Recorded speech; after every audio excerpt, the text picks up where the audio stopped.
Demon's Galaxy, and today I'm gonna make a theory video for FNAF's 10-year anniversary.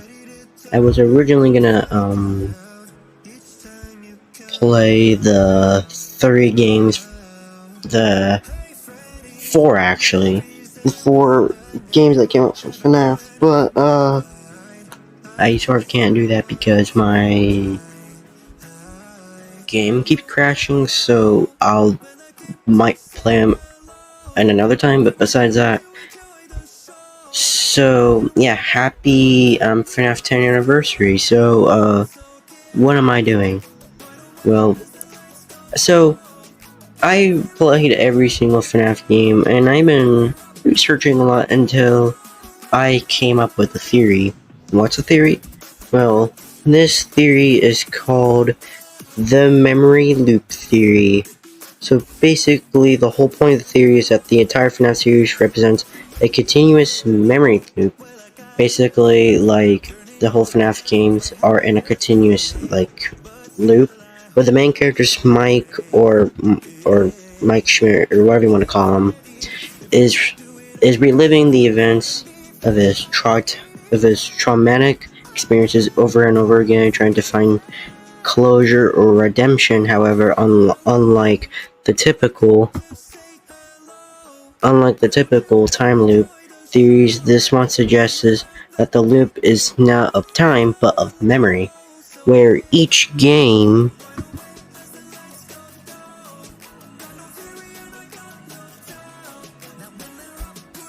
represents a different stage of his psychological as he tries to cope with the horrors he's witnessed and committed. So the evidence part 1 is called memory fragmentation. So basically, the different games represent fragmented memories, distorted or guilt, fear, and trauma,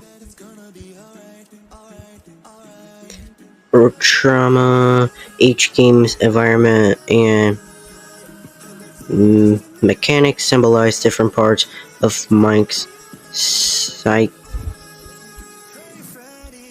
force. For example, social location represents deep-seated guilt and responsibility he feels towards his family, while Pizzeria Simulator it is his attempt to confront and reconcile his actions by simulating scenarios where he tries to make things right.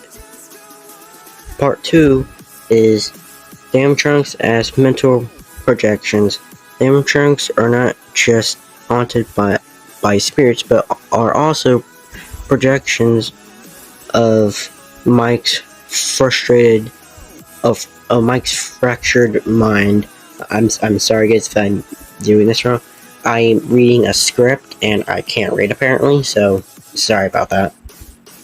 Mike's fractured mind. Each animatronic embodies a different aspect of his fear and guilt. For instance, Screenshot might represent the culmination of all of his fears, his father, the original sins, and the inescapable past. And then here's part 3. The final game as it attempts as absence. The final game in the series, or what will be the final game in this theory, would represent Mike finally coming to terms with his past. The challenges in this game would be less about survival and more about understanding, leading to a possible ending where the other friends peace or acknowledges that he cannot escape the cycle, ending at a tragic end where his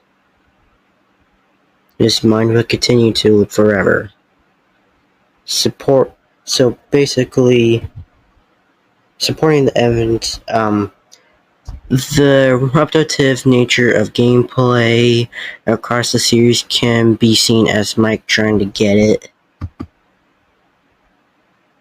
right each time, but failing, leading to the same events playing out with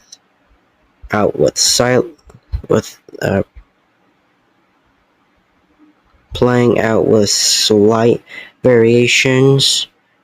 The increasingly surreal and abstract nature of these games, especially in later titles, reflects the duration state of his mind as he loses touch with reality. Hidden messages and mini games across the series might be interpreted as Mike's subconscious trying to break through the loop, offering clues that he's trapped in his own memories rather than an actual physical space.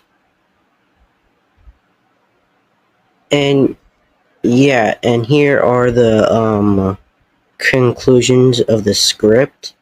The memory loop theory adds a new layer to the Fnaf lore, suggesting that the true horror is not just in the animatronics or the haunted locations, but in the endless psychological torment of the protagonist. God, I really suck at reading this. The series is not just correlating narrative, but a deception of a mind unraveling under the weight of its own sins and failures, trapped in an eternal cycle of repentance and regret.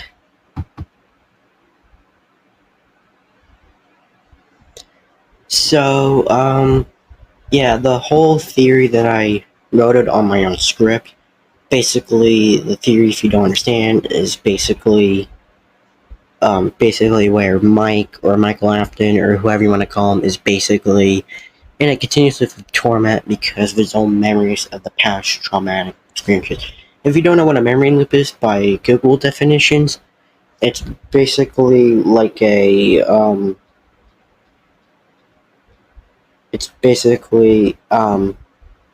self-reinforcing loop in the brain, a recurring experience of a traumatic event, and a combination of working memory by Google. So, yeah.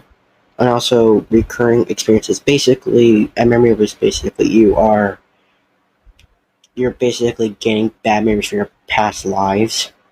So, yeah.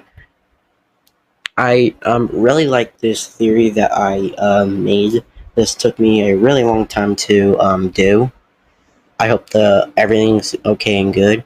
So basically, the theory that I created, that the theories that Mike Afton is in a continuous like memory loop of where he has all the past trauma lives of his family dying, and maybe his brother, and maybe some other sons that he did.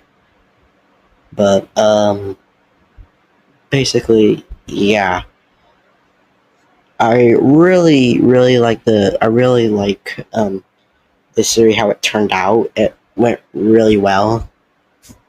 But besides that, yeah. I'm sorry for my reading. I can't read apparently, but yeah, I will try to read better. But besides that, yeah, this is the memory theory. I mean, it's short, quick, and easy. And this memory loop theory does kind of make a lot of sense because in all of the games, Michael Afton, William, and everyone else have some traumatic events. I think specifically Michael, as soon as he accidentally killed his brother, his dad died, Ballora or slash his mom or whatever got missing, and yeah, it's not a really long theory, but I mean, hey, short, quick, and easy theory. I hope you guys enjoy it. If it makes a lot of sense, but yeah, this took me a really long time to make, and yeah, there's this next thing I'm gonna make, maybe tomorrow, maybe later on. I don't know for sure, but it's gonna be a Gary's Mod one, and I hope you'll enjoy it. But yeah, this is the memory loop theory from FNAF, and also happy 10-year anniversary, and I'll see you guys next time. And also, make sure to hit the like and subscribe button. That would help me support my YouTube channel, and it'll make me feel really happy. So anyways, this is the theory, and I'll see you guys next time.